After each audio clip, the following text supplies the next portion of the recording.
تمام قسم کی تعریفات، ہر طرح کی حمد و ثنا، بزرگی اور بڑائی اس اللہ تبارک و تعالی کے لیے لائق اور زیبا ہے جو ہمارا مالک ہے، خالق ہے، رازق ہے۔ سب سے بہترین بات اللہ تبارک و تعالی کی بات یعنی قرآن مجید ہے، اور سب سے بہترین راستہ اللہ کے نبی جناب محمد اکرم صلی اللہ علیہ وسلم کا بتایا ہوا راستہ ہے۔ دین میں نکالی ہوئی ہر نئی بات بدعت ہے، ہر بدعت گمراہی ہے، اور گمراہوں کا انجام جہنم کی دہکتی ہوئی آگ میں ہوگا۔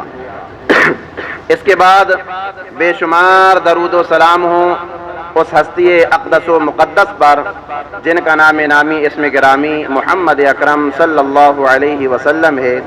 اللہم صلی علی محمد وعلی آل محمد کما صلیت علی ابراہیم وعلی آل ابراہیم انک حمید مجید۔ اللہم بارک علی محمد وعلی آل محمد کما بارکت علی ابراہیم وعلی آل ابراہیم انک حمید مجید۔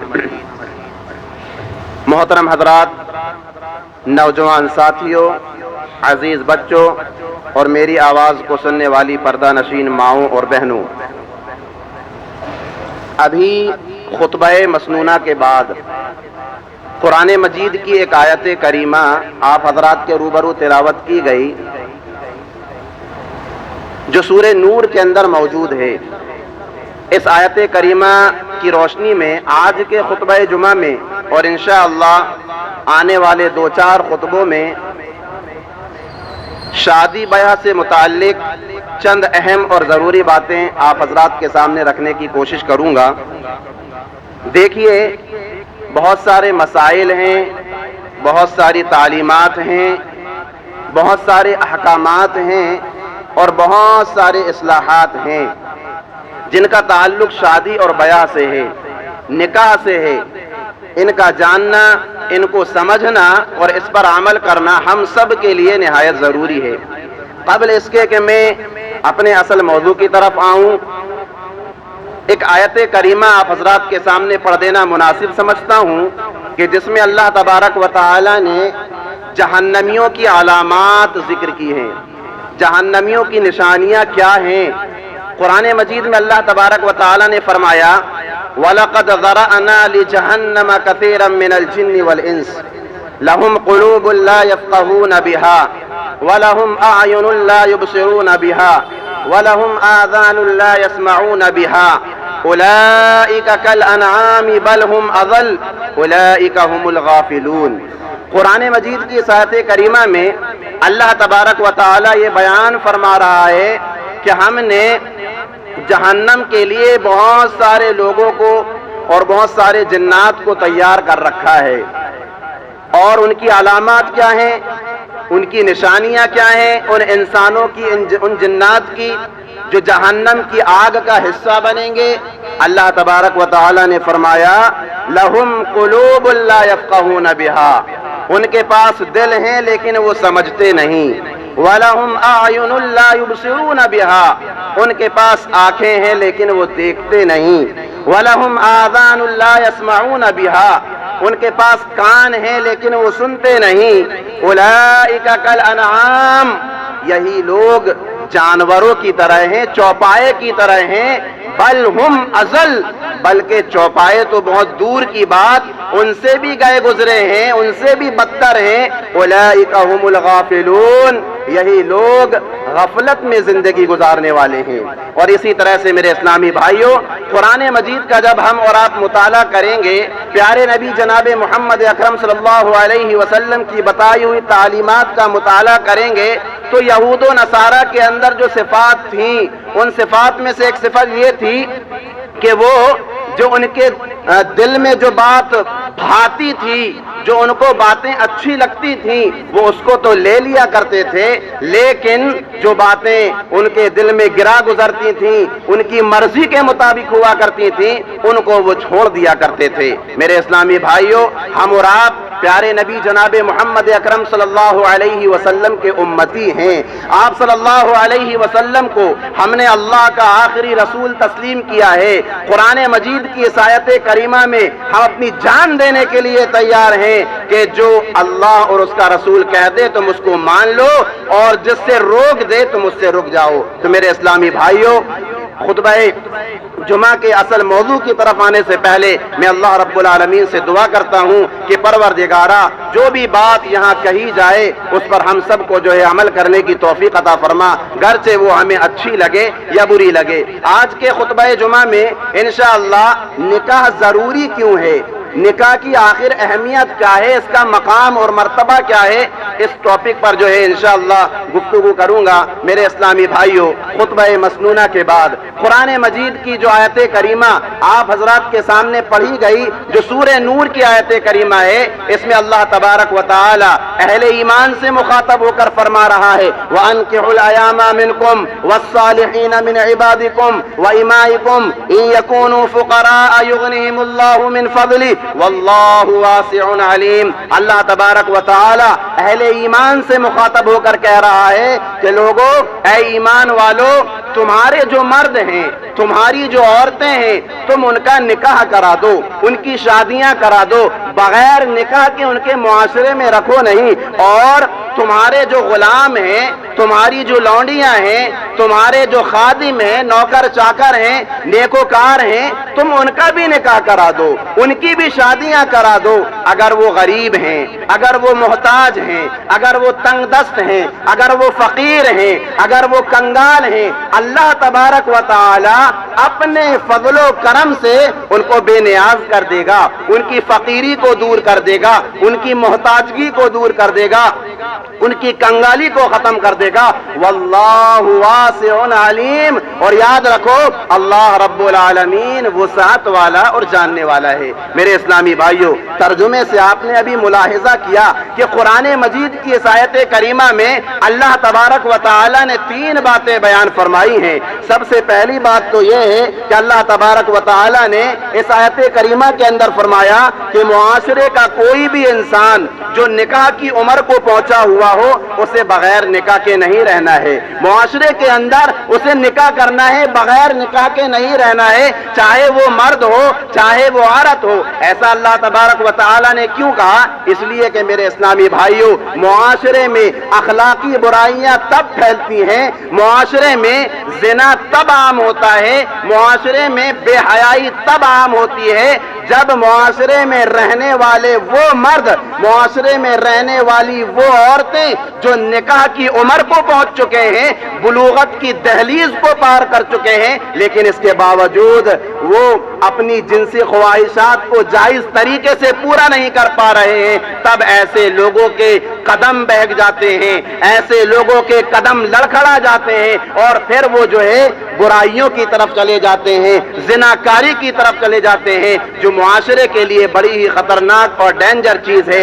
اسی لیے اللہ تبارک و تعالی نے قرآن مجید کی اس آیت کریمہ کے اندر فرمایا کہ تمہارے مرد، تمہاری عورتیں جب وہ نکاح کی عمر کو پہنچ جائیں تم ان کا نکاح کرا دو، ان کی شادی کرا دو، چاہے کہ اب اس میں وہ سارے کے سارے لوگ آ گئے میرے بھائیوں جو بلوغت کی دہلیز کو پار کر گئے ہوں، جن کی عمر شادی والی عمر ہو گئی ہو، بلوغت کی عمر کو پار کر گئے ہوں، یا پھر شادی ہو گئی ہو لیکن طلاق ہو گئی، شادی ہو گئی ہو لیکن خلا ہو گیا، شادی ہو گئی ہو زوجین میں سے کسی کا انتقال ہو گیا، یہ جو بھی لوگ ہیں معاشرے کے اندر، ان لوگوں کو چاہیے کہ وہ معاشرے کے اندر، وہ سماج کے اندر، وہ سوسائٹی کے اندر ان کے ارمان جاگے ہوئے ہیں، ان کی حسرتیں جاگی ہوئی ہیں، وہ بغیر نکاح کے نہ رہیں، وہ بغیر شادی کے نہ رہیں۔ سلف میں سے کسی کا قول ہے کہ اگر مجھے معلوم ہو جائے کہ میری صرف ایک دن کی زندگی باقی ہے، میری صرف ایک دن کی زندگی باقی ہے، تو اس ایک دن کی زندگی کو میں بغیر نکاح کے نہیں گزاروں گا، میں نکاح کے ساتھ اس زندگی کو گزاروں گا۔ تو میرے اسلامی بھائیوں توجہ دیجئے، قرآن مجید کی اس آیت کریمہ میں سب سے پہلی بات اللہ تبارک و تعالی نے یہ بیان فرمائی ہے کہ کہ تمہارے معاشرے میں، تمہاری سوسائٹی میں، تمہارے سماج میں وہ لوگ جو نکاح کی عمر کو پہنچ چکے ہیں، بلوغت کی دہلیز کو پار کر چکے ہیں، انہیں کنوارے نہیں رہنا ہے، انہیں غیر شادی شدہ نہیں رہنا ہے، بلکہ معاشرے کو پاک اور صاف رکھنے کے لیے ان کی شادی کرا دو، ان کا نکاح کرا دو۔ اسی طرح سے میرے اسلامی بھائیوں، دوسری بات اس آیت کریمہ سے ہمیں یہ سیکھنے اور سمجھنے کو ملتی ہے کہ یہ شادی اور نکاح صرف آزاد مرد اور عورت کے لیے ہی نہیں ہے، بلکہ معاشرے کے اندر جو غلام ہیں، جو لونڈیاں ہیں، جو خادم ہیں، جو نوکر چاکر ہیں، جو ہمارے اپنے گھروں میں کام کاج کرنے والے ہیں، ہماری ذمہ داری بنتی ہے کہ ہم ان کا بھی نکاح کرا دیں، ان کی بھی شادی کرا دیں۔ کیوں؟ اس لیے کہ ان کے بھی ارمان ہوتے ہیں، ان کی بھی حسرتیں ہوتی ہیں، ان کے بھی جذبات ہوتے ہیں۔ اگر ان کو یوں ہی معاشرے میں چھوڑ دیا جائے گا تو معاشرے میں زناکاری پھیل سکتی ہے، معاشرے میں برائیاں عام ہو سکتی ہیں، معاشرے میں بے حیائی عام ہو سکتی ہے۔ تو اللہ تبارک و تعالی نے قرآن مجید کی آیت کریمہ کے اندر کہا کہ تمہارے مرد، تمہاری عورتیں، حتیٰ کہ تمہارے نوکر چاکر غلام لونڈی جو نیک وکار ہیں، تم ان کا نکاح کرا دو۔ اور تیسری بات میرے اسلامی بھائیوں، قرآن مجید کی آیت کریمہ سے ہمیں یہ سیکھنے کو ملتی ہے کہ غربت کی وجہ سے نکاح کرنے میں ٹال مٹول مت کرو، غربت کی وجہ سے، فقیری کی وجہ سے، محتاجگی کی وجہ سے نکاح کرنے میں ٹال مٹول نہ کرو، بلکہ اللہ رب العالمین کا نام لو اور آگے بڑھ جاؤ۔ اللہ رب العالمین اپنے فضل و کرم سے تمہیں بے نیاز کر دے گا، تمہاری فقیری کو، تمہاری محتاجگی کو، تمہاری کنگالی کو، تمہاری تنگ دستی کو اللہ تبارک و تعالی جو ہے دور کر دے گا۔